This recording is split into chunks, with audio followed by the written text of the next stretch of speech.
Gente querida, gente amiga do canal Paz e Bem, eu sou Carla Pavão, e também dos canais parceiros Filosofia e Movimento, Associação Brasileira de Pedagogia Espírita, o ABPE, canal do Sejus.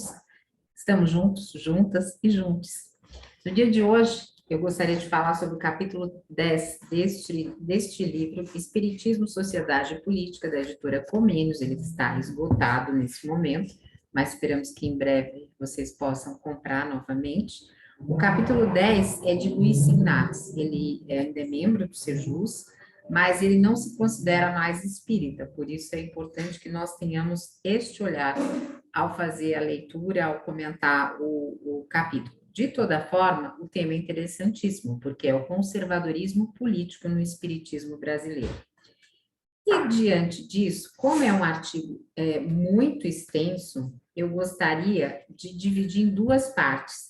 Numa, nós vamos falar do conservadorismo político, nós vamos entrar nesse tema, ele vai entrar nas questões históricas desse tema, vai falar um pouquinho sobre o espiritismo e a burguesia liberal, vai falar sobre a guinada conservadora da burguesia e do espiritismo, e aí eu deixaria para um segundo momento, né?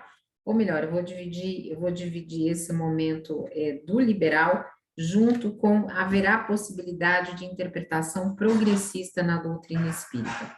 Então, eu vou deixar esses dois últimos tópicos talvez para um segundo programa, se esse aqui se alongar muito. Eu não costumo fazer isso, mas vamos ver quanto tempo dá. Bom, Luiz Ignatz, quem é o autor? O autor é docente do PPG Ciências da Religião da PUC de Goiás, e ele coordena ali um grupo de pesquisas interdisciplinares sobre o espiritismo brasileiro e internacional, que se chama Interespírito. Ele também é docente do PPG de Comunicação da UFG, e ele coordena ali o grupo de pesquisas em comunicação e religiosidade, que se chama GPCOR. Então, ele vai dizer o seguinte, que desde a modernidade das revoluções liberais com a fundação do Estado de Direito, depois de inúmeras lutas, a laicização da coisa pública e segregou as crenças e instituições religiosas para o mundo competitivo da economia simbólica dos setores privados, a relação entre religião e política deixou de ser considerada pacífica ou normal. E aí ele vai entrar na experiência europeia milenar, principalmente na questão medieval, onde os dois principais estamentos, ou seja, o clero e a nobreza, compartilhavam as mesmas famílias nobres e reais, contra as quais se levantou parte da plebe que enriqueceu fazendo comércio, inventando a indústria. E tudo isso, né, deixou sequelas culturais bastante profundas na velha alma da Europa. E para vários países europeus, até os dias de hoje, o afastamento das vontades religiosas, o afastamento das vontades religiosas das questões públicas ainda é extremamente relevante. No Brasil, contudo, isso produziu uma outra realidade, né? Aqui a ideia de laicidade emerge a partir de lutas pela proclamação da República.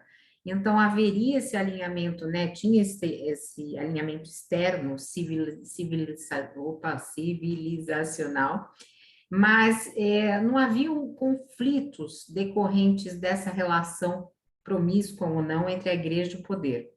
Por isso, a laicização foi incompleta. Então, e muitas vezes apenas aparente, né? Tendo a república sendo construída sem que a res pública, como ele escreve, tivesse se constituído em sua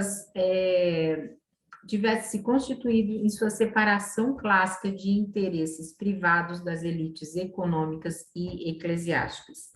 Então, ele vai comentar aqui sobre o exercício tradicional das capelanias nas Forças Armadas, que eram sempre acolhidas pelo sistema político e que são exemplos, né, desses religiosos que entram no orçamento público como servidores e não raro a serviço do proselitismo nas denominações a que se vinculam.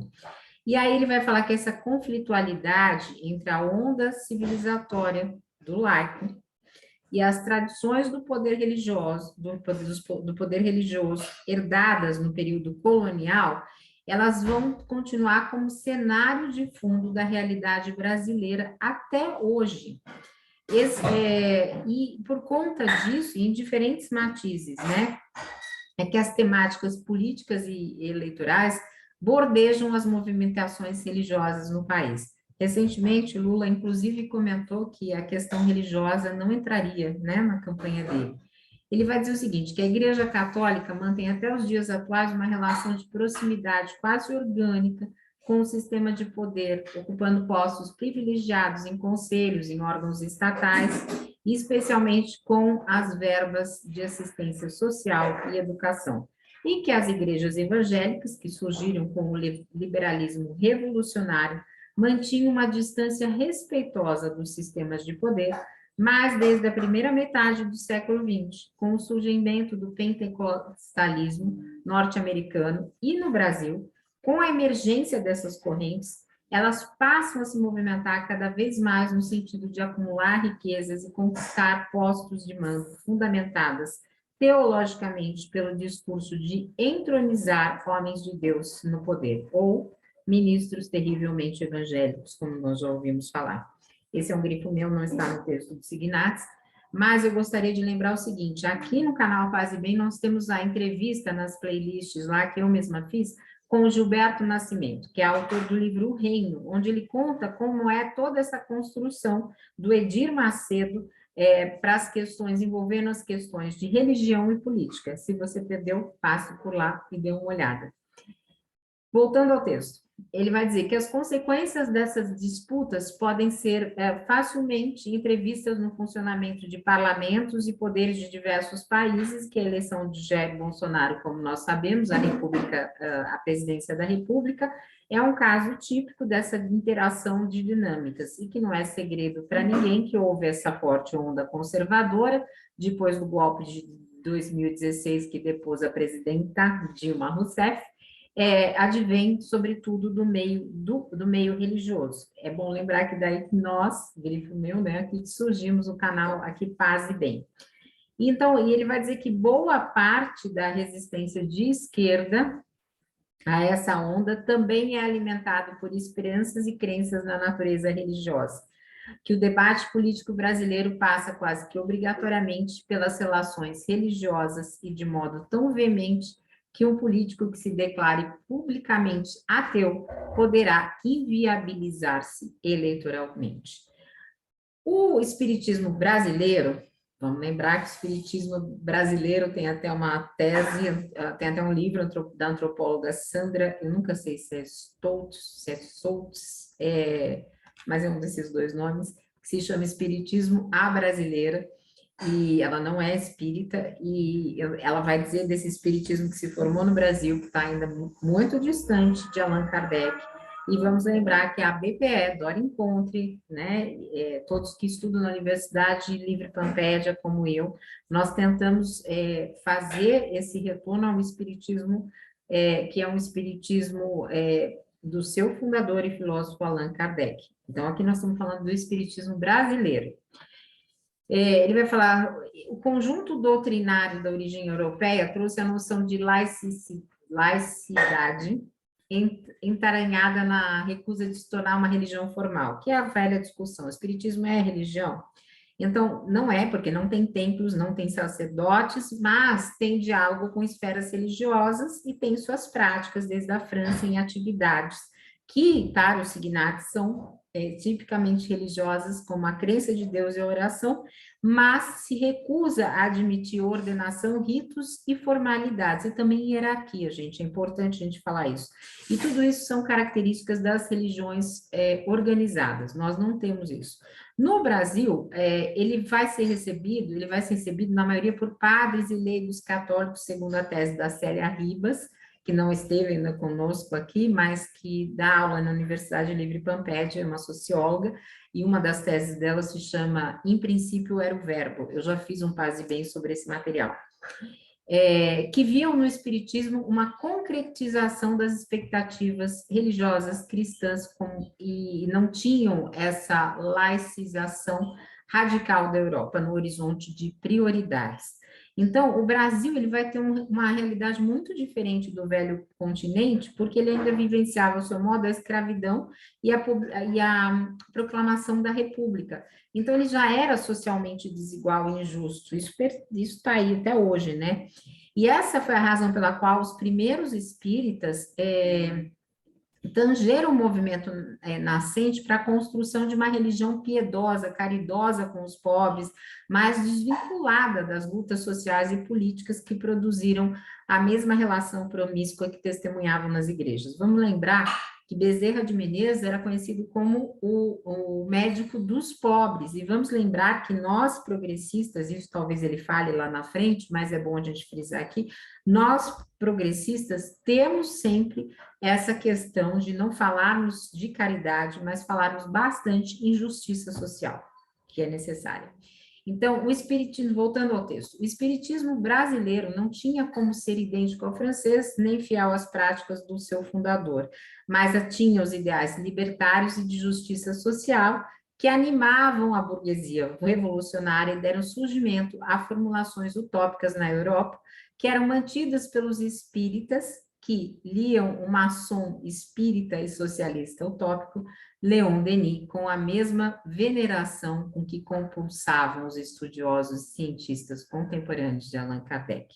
Um século depois, em 2018, o país que viu um governo de extrema-direita subir ao poder, ele teve, quando Bolsonaro teve 48% dos votos no segundo turno, e um político extremamente controverso, do baixo clero da Câmara dos Deputados, que não cumpriu 28 anos sem nenhuma realização digna de nota, exceto na prática de um possível nepotismo, diante das restrições legais, como contratação cruzada de parentes, entre outras coisas, ele vai subir, né, autoritoriamente, representando todo esse retrocesso, por conta, né, de um Brasil aí os analistas políticos são melhores talvez do que nós, mas o Ignacio vai dizer que é um Brasil ignorante, paternalista, patriarcal e autoritário, além de profundamente preconceituoso e pernóstico, que saiu da escravidão sem que a escravidão saísse de sua mentalidade.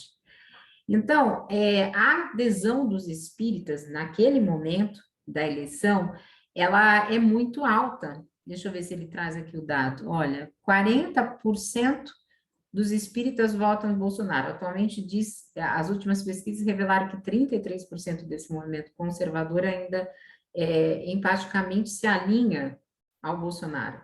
13% em Ciro Gomes, 13% em Haddad, do PT, 11% em Geraldo Alckmin, do PSDB, 7% em João Amoedo, do Novo. Ou seja, em outras palavras, as candidaturas de esquerda, elas obtiveram 26% das preferências, de direita 58%. Então, por isso também que nós estamos fazendo esse Paz e Bem, né, gente? Quem sabe, você que está aí alinhado ao movimento conservador, nos ouve, e a partir disso, a partir dessas raízes históricas, pode rever o seu voto para que ainda no primeiro turno nós consigamos, de alguma forma, refazer um caminho que tem sido tão sofrido para todos nós brasileiros, onde voltamos no mapa da fome, temos 33 milhões de pessoas na fome, temos 73 milhões de pessoas na insegurança alimentar, as escolas, enfim, as instituições estão aí com tantas questões que vocês podem acompanhar junto ao Mauro, né, que faz o Fórum Café todos os dias. Voltando ao texto de Signati, então ele vai dar algumas explicações históricas e ideológicas para esse fato. Ele vai dizer que a teologia espírita, na sua dogmática, condiz inevitavelmente a esse tipo de posicionamento. Eu tenho as minhas divergências, embora eu não tenha intelectualmente e não seja tão gabaritada quanto o professor Signatis, mas eu vou passar o texto deles, que foi texto dele, que foi a proposta que eu fiz aqui no começo desse Paz e Bem.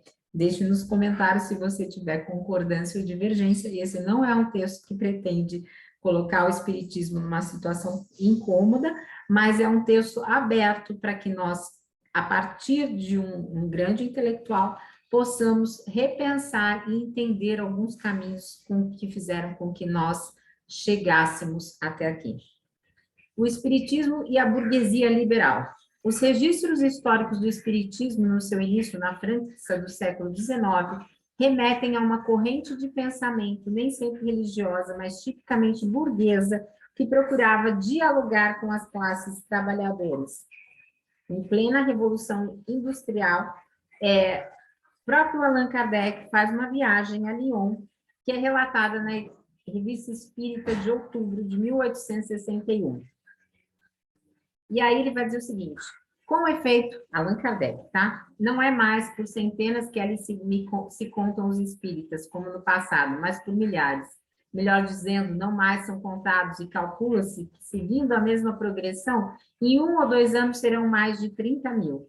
O espiritismo os recruta em todas as classes, mas é sobretudo na classe operária que se propaga com rapidez, o que não é de admirar, por sendo essa classe que mais sofre, volta-se para onde encontra mais consolação. Kardec, 1861. Então, ele diz que Kardec, praticando a sua profissão de professor e dando aulas gratuitamente, ele não percebia, né, que estava fora de sintonia com essas classes menos favorecidas, né? E ele se preocupava, ao seu modo, com os trabalhadores. A origem da burguesia é a plebe medieval mesmo, né? Mesmo tendo enriquecido em atividades de comércio e indústria, e essa última projetada pelas invenções tecnológicas decorrentes do conhecimento científico, a cultura também inventada na modernidade, por consequência, o choque da plebe insurgente com a igreja, que proporcionou a retirada de Deus da equação do conhecimento, essa burguesia emergente e revolucionária da Europa iluminista, ela ainda mantinha uma identificação plebeia de origem. Então, não havia uma plebe, mas pelo menos duas, né? A dos burgueses ricos e a dos lavradores pobres. Mas que indiscutível que a identidade plebeia foi a geratriz de uma ideia fundamental na criação do Estado de Direito, a noção de cidadania universal, ainda que se possa dar alguma razão a Marx, que denuncia ser esse conceito apenas uma ideologia jamais levada ao seu limite nas sociedades capitalistas. A burguesia pode ser já uma classe e não uma simples ordem. É constrangida a organizar-se à escala nacional e já não exclusivamente no plano local e dar uma forma universal aos seus interesses. A leitura marxista, né, tendeu muitas vezes a ignorar, segundo os signatos, ou fazer uma leitura excessivamente radical dos elementos jurídicos e culturais fundamentais de uma sociedade contemporânea. Bom, aí ele vai dar toda uma questão aqui sobre a questão econômica, sobre o welfare de Estado, mas o que me interessa aqui é que ele vai dizer que a contribuição da burguesia no período iluminista do segundo milênio na Europa é reduzir ou simplificar esse papel revolucionário, porque ela estava comprometida com as transformações sociais que deram fim ao feudalismo, aos monarquistas absolutistas, mas a burguesia europeia ela funda um Estado no qual a soberania dos poderosos torna-se submetida a uma ordem legal, cujo fundamento repousa em uma concepção de democracia como exercício universal da cidadania. Então, o governante deixa de ser um mandante para ser um mandatário, isto é, ele perde sua soberania, que era advinda da indicação divina e por isso era hereditária, e torna-se um servidor público, um funcionário temporário com a obrigação de obedecer os interesses desta sociedade que ele governa. E o Estado é dividido nas suas funções de executar, legislar e julgar em instâncias autônomas, porém interdependentes, como nós vemos hoje. Gente, outro dia eu li um texto, não vou me lembrar quem era, justamente, acho que foi num jornal de grande circulação, falando sobre essa diferença entre executar, legislar e julgar. Mais do que nunca, no ano eleitoral, é muito importante que nós tenhamos essa visão de quem faz o quê. Voltando ao texto. A obra revolucionária burguesa, portanto, com todas as suas contradições, teve um sucesso indiscutível nas conquistas que teve do ponto de vista civilizacional. Na economia, ela teve uma criação jamais vista de desigualdades e injustiças sociais. e a burguesia expandiu a produção de riquezas com complexidade inimaginável. E na política, refundiu o conceito grego da democracia em termos tão radicais que os próprios filósofos gregos aristocratas reprovam porque conferia poder ao vulgo e ao ignorante. Nesse caldo de cultura é que nós temos aí o entusiasmo intelectual, um enorme sucesso econômico e tecnológico da Revolução Industrial e cultural do conhecimento científico, no que se chamou do século das luzes, e surge o espiritismo de Allan Kardec, que era um intelectual típico, né, burguês típico, rigoroso no pensamento, cioso na moralidade, confiante no progresso, como uma lei universal ao gosto positivista. Aqui, a questão positivista. Eu aprendi com a Dora que Kardec não era um positivista, mas ele coloca aqui ao gosto positivista, né? Então, um século depois, já em outro país, que ele diz o Brasil, que é marcado por desigualdades sociais, né? O mesmo pensamento espírita se torna uma religião organizada. Então, para nós, progressistas, o espiritismo não é uma religião, mas aqui no Brasil ele se transforma nisso, numa corrente de pensamentos e práticas retrógradas e conservadoras. Então, para entender isso, a história dessa mudança, que aconteceu não só no movimento espírita, mas na sociedade inteira, e, sobretudo, na mudança da posição relativa da burguesia capitalista no sistema de poder. E por que a gente tem essa guinada conservadora da burguesia e o espiritismo no Brasil acompanha isso? A pauta burguesa sempre foi liberal, né? Mesmo o socialismo utópico, ele deu acento especial às questões de igualdade, ele privilegiava a liberdade individual como apanágio do movimento revolucionário que derrubaria o absolutismo. As conquistas feitas desde então, em especial a extraordinária Declaração Universal dos Direitos Humanos, que vamos lembrar que ela tem fundamentos comenianos, né, de Comênios, que inclusive é a editora da Dora que publica esse livro. Vamos voltar ao texto aqui. Consolidou de uma forma inequívoca a noção de cidadania universal como um fundamento do percurso civilizatório da humanidade. Então, isso se abre para o século XX para o quê? Para prolongar os direitos civis e o âmbito dos direitos sociais e acabam sempre nos movimentos liberais. Então, o reconhecimento do direito das maiorias oprimidas, como os trabalhadores, as mulheres e os negros, ele não tarda para reverberar em direção às minorias vulneráveis, que são as crianças, os deficientes e os homossexuais. Hoje em dia, eu não sei se os homossexuais estão, né, e podem ser chamados de minorias. Então, desde a implantação do Estado de Direito, numa perspectiva de defesa da economia capitalista, o liberalismo espalhava uma guinada conservadora, né? E aí foi a emergência dos partidos e movimentos comunistas, em especial as revoluções socialistas dos países miseráveis do mundo, em especial a União Soviética, que tomou aquela potência, se tornou a potência bélica, que incomodou e impediu que o liberalismo se tornasse majoritariamente conservador. Então, tinha essa pauta da evolução dos direitos, a pauta do bem-estar, e havia uma reação política liberal com reivindicação básica dos trabalhadores para evitar o quê? Revoltas e revoluções populares que poderiam extinguir o capitalista. Então, o mundo do capital, ele cedeu alguns anéis. E quais são esses anéis? O welfare state, né? Que são os programas, né, de bem-estar. E no Brasil, essas conquistas, elas chegam muito tardiamente, demarcadas pela garantia de permanência ou de aprofundamento da desigualdade social. Então, a primeira delas foi a abolição da escravatura, que perdurou décadas em negociações lentas, até a sua extinção em 1888, mas com a mais completa indiferença em relação ao destino do miserável da população negra recém-liberta.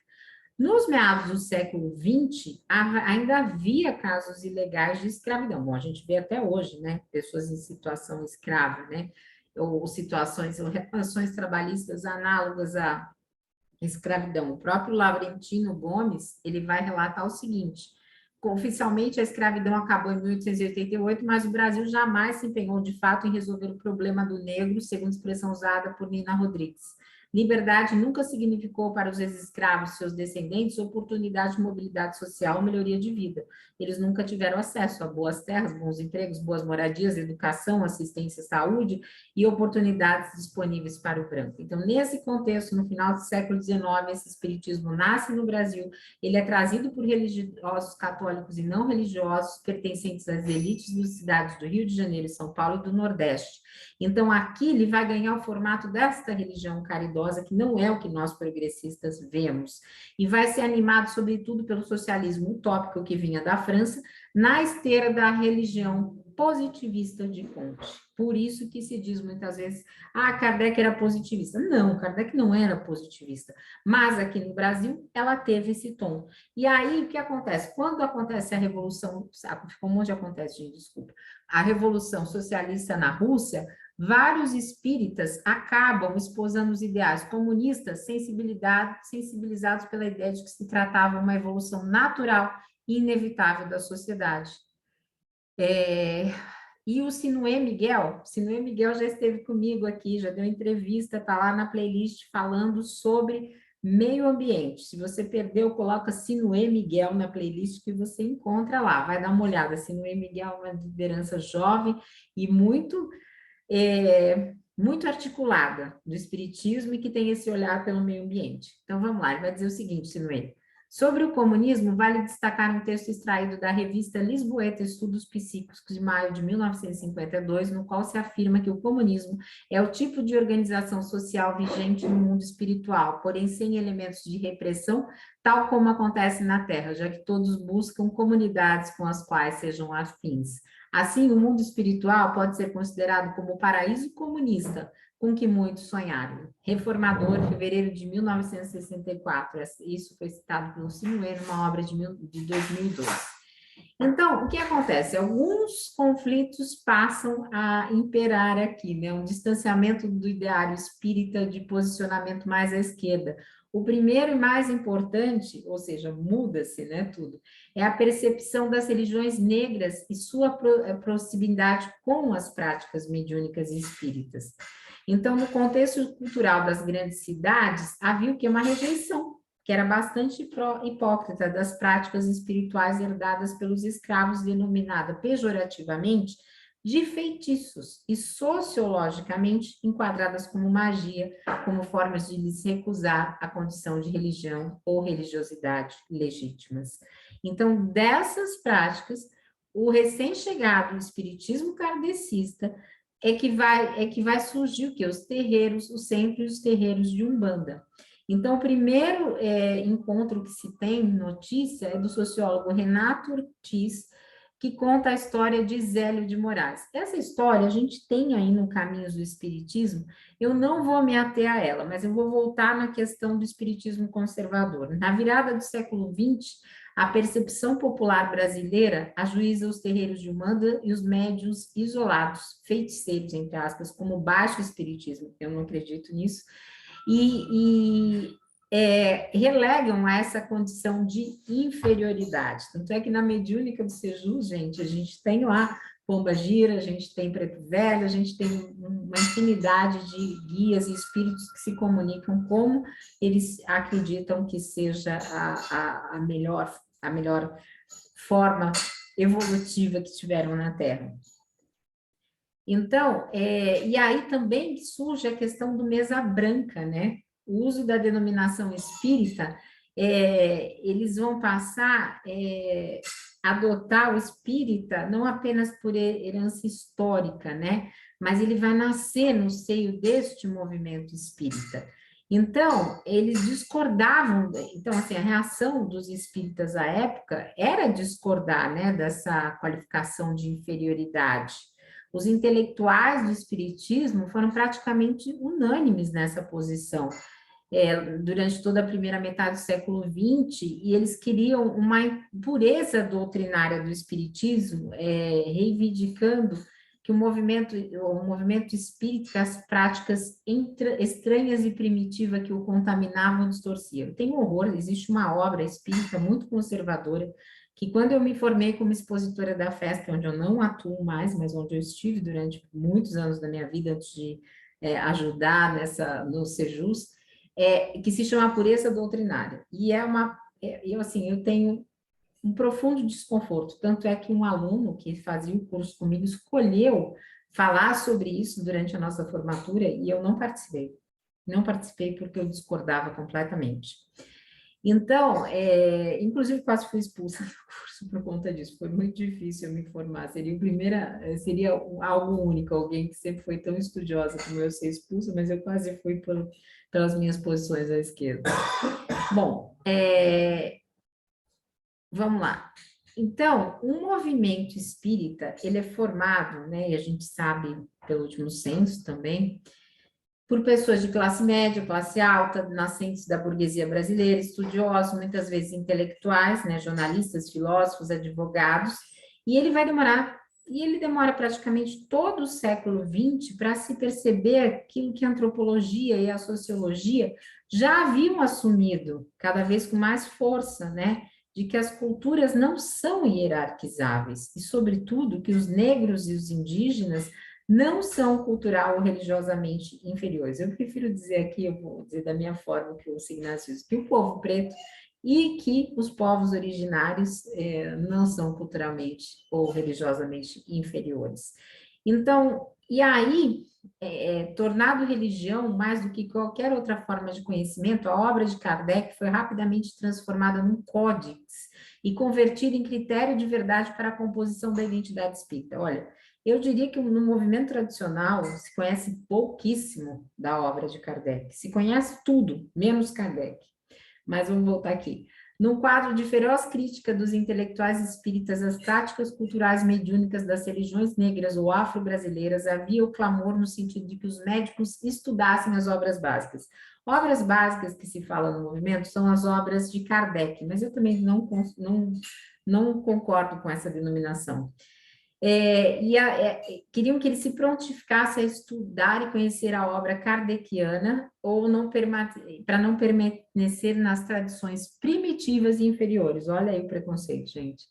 E ele vai defender que essa suposição é de origem racista, né? Num clamor pela educação e ignorância. Bom, aí nós vamos entrar, gente, senão vai ficar muito longo, eu ia truncar. Eu vou falar um pouquinho da literatura espírita que ele fala aqui. Ele vai dizer o seguinte: a literatura espírita, seguramente um dos maiores acervos de livros religiosos no Brasil, segue quase inteiramente essa vertente interpretativa tomada hegemônica após a institucionalização da religião no país. A predominância da literatura de autoajuda, concordo, e de viés psicológico é tão grande que a procura por obras que tratem de temáticas sociais ou políticas faz-nos chegar a uma disponibilidade muito pequena de alguns títulos, a maioria dos quais lotados ou de difícil disponibilidade. Pois é, esse livro que a editora Comênios lança, né, que a Dora é uma das organizadoras e autoras, é algo... uma raridade, né? E ainda mais porque tem a fala dos espíritas progressistas, porque não tem, né? O que você tem é romance, autoajuda, é o que a gente chama de espiritismo New Age. Então, por favor, se vocês puderem, comprem obras, né, da editora Comênio e dessas pessoas que fazem um trabalho sério, no sentido de serem polifônicas, mas também de ter um espiritismo crítico e dialógico. Voltando ao texto. Então, o que acontece? Essas obras que são diferentes, elas vão ganhar o ostracismo, né? Porque continua aqui o discurso liberal social transformador de Kardec, ele torna-se um espiritismo neoliberal, profundamente cioso da sua autopreservação, né? As recomendações que vêm de adequação à doutrina, enfim, isso existe muito até hoje. Então, dentro desse caldo de cultura, que se institucionaliza o movimento conservador, né, que algum debate social e político se tornou recentemente possível, centrado na figura de quem? Da mentalidade hegemônica do espiritismo brasileiro, que vem Como? Com Divaldo Pereira Franco, que a gente vive contestando aqui, que tem um posicionamento direitista, ele é o principal orador espírita no Congresso Espírita de Goiás, ele fala de Jair Bolsonaro e tudo isso. Então, Divaldo, ele é contestado pela BPE, né, por Dora Encontre, por outros educadores e profissionais que, sob a liderança dela, e a Dora tem a primeira tese de mestrado sobre espiritismo no Brasil com a mãe dela, né, que é o Ideias Sociais Espíritas, que estava ainda na editora Comênio. Então, ela manifesta tudo isso na internet. Então, ao enfrentar o Divaldo Pereira e representar um espiritismo que não é pautado por Chico Xavier, ainda que a gente tenha todo o respeito pelo que ele produziu, ele passa a ter o Divaldo, ele tem o quê? O beneplácito, praticamente, da Federação Espírita Brasileira. Então, é uma institucionalização desse espiritismo liberal, né? A reação ao conservadorismo de direita do Divaldo, ela é significativa, mas ainda é minoritária, e nós estamos, aos poucos, tentando ocupar esses espaços, e houve um Encontro Nacional de Espíritas à Esquerda em Salvador, na Bahia, foi um dia em outubro de 2019, eu estava em aula lá na Pampédia com a Dora, mas a Dora mandou um texto que foi lido, e depois teve uma saudação do presidente Lula, na época em Curitiba, então nós estamos, né, assim, tentando criar essa resistência, e por isso que é importante esse debate aberto nas redes sociais, tudo que vem sendo produzido, tudo que vem sendo feito, nós tivemos a pandemia, mas agora alguns coletivos já voltaram aos encontros presenciais, tudo isso para dizer que nós chegamos no tópico, haverá possibilidade de interpretação progressista na doutrina espírita? Então, ele diz que aqui a gente tem bastante material para um debate doutrinário, mas que o propósito dele era mostrar o conservadorismo espírita como algo histórico, circunstancial, e que existe uma conexão com o afivelamento doutrinário que ele recebeu.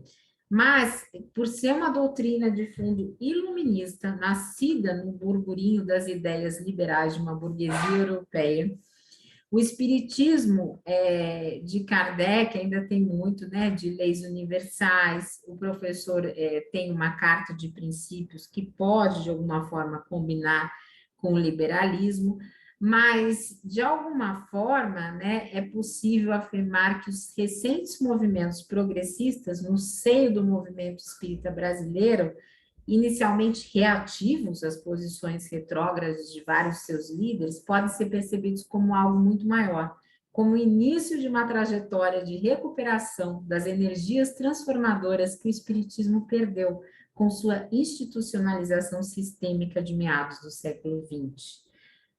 Nós não estamos falando de restauração, mas estamos falando de uma rearticulação do espírito transformador, caso seja desenvolvida de forma democrática e intelectualmente aberta. Poderá ser um promissor capítulo da história do espiritismo, cuja contribuição à transformação social sonhada por Kardec ainda não se concretizou. Espero que vocês tenham gostado. A programação do canal segue para quem quiser ver. Um beijo grande para cada um de vocês e paz e bem, gente. Paz e bem.